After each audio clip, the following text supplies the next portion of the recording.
Graça e paz sobre a tua vida.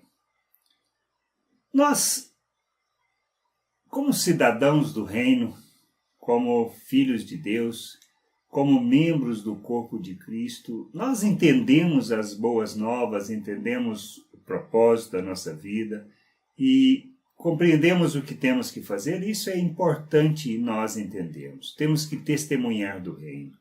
Temos que revelar o reino, por mais loucura que pareça, por mais sem sentido no aspecto natural, é nosso papel revelar Deus.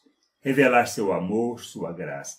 O que a gente precisa entender e compreender é que nós não revelamos Deus pelo que nós falamos, mas sim pelo que nós somos e nós fazemos.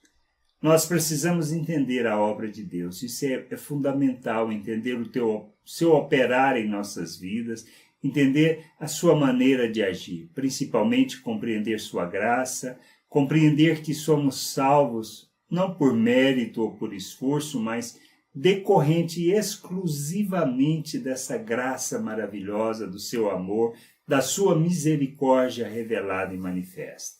Deus amou, envia seu Filho como uma oferta, para que nós, condenados e perdidos como estávamos, pudéssemos ser reconciliados com Ele. Essa é a boa nova. O homem perdido, nós, totalmente perdidos, sem salvação, sem reconciliação, sem Deus, não tendo como meio nem forma de nos justificar. A lei simplesmente revela o que é pecado. Nós perdidos, como filhos. Mas Deus, desde antes mesmo da criação, antes mesmo de tudo isso, já havia planejado Cristo Jesus, planejado a reconciliação, planejado a sua oferta, isso tudo baseado no seu amor por nós. Porque queria fazer de nós filhos, fazer de nós semelhantes a Ele, dar-nos da sua natureza e da sua vida. E Ele faz isso. Envia seu Filho para que, por meio da sua morte, pudesse reconciliar. E nós temos que testemunhar disto, falar destas coisas, falar dessa reconciliação e desse amor.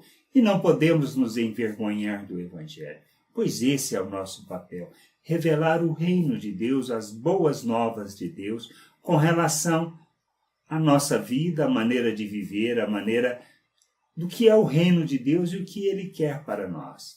Quando Paulo escreve a Timóteo na sua segunda carta, ele fala sobre isso. Isso lá em 2 Timóteo 1, do verso 8 ao 10, ele fala assim: portanto, escrevendo a Timóteo, não se envergonhe de dar o seu testemunho a favor de nosso Senhor, nem se envergonhe de mim, que estou na cadeia porque sou servo dele.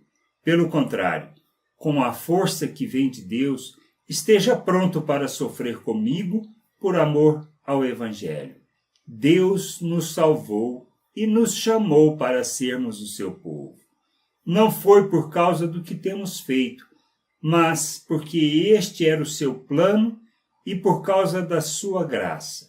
Ele nos deu essa graça por meio de Cristo Jesus antes da criação do mundo, mas agora ela foi revelada a nós por meio do glorioso aparecimento de Cristo Jesus, o nosso Salvador. Ele acabou com o poder da morte e, por meio do Evangelho, revelou a vida que dura para sempre. É sobre isso que fala o Evangelho. Vida eterna fala de conhecer Deus. Jesus, quando estava orando em João 17, no verso 3, ele fala isso, que a vida eterna está em conhecer a Deus e a Jesus Cristo como Senhor, como Salvador. E é isso que a gente anuncia, é sobre isso que a gente fala, é sobre isso que a gente vive e expressa ao mundo. Jesus nos enviou, assim como o Pai o havia enviado, mas Ele nos enviou ao mundo para quê? Para revelarmos o Pai, para fazermos o Pai conhecido. Jesus, conversando com Felipe, respondendo ao questionamento de Felipe, que disse que somente ver o Pai bastava. E Jesus vira para ele e fala: Felipe, há tanto tempo estou com vocês e você ainda não entendeu Quem vê a mim, vê o Pai. Em outro lugar, Jesus fala que quem nos recebia, recebia a Ele, quem recebia a Ele, recebia o Pai.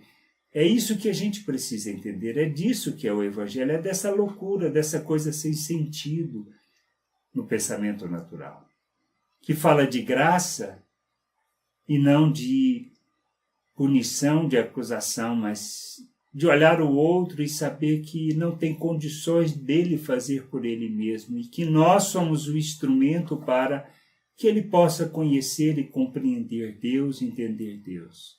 Essa graça nos educa, essa graça nos salva e essa graça nos conduz ao conhecimento do Pai. O amor, a misericórdia, a compaixão são as virtudes de Deus que temos que revelar ao mundo. Trazer luz, trazer entendimento e discernimento, proclamar a libertação, restaurar a vista e colocar em liberdade. Esse é o nosso papel, essa é a missão de Jesus, mas ele nos atribuiu isso, quando disse que era para irmos e fazer discípulos.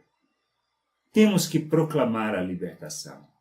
A libertação nós proclamamos pelo que falamos? Sim, mas muito mais pela maneira como vivemos, como fazemos, como nos portando, sendo imitadores de Deus ou não. Quando somos imitadores, nós revelamos Deus, revelamos a liberdade que Ele nos deu.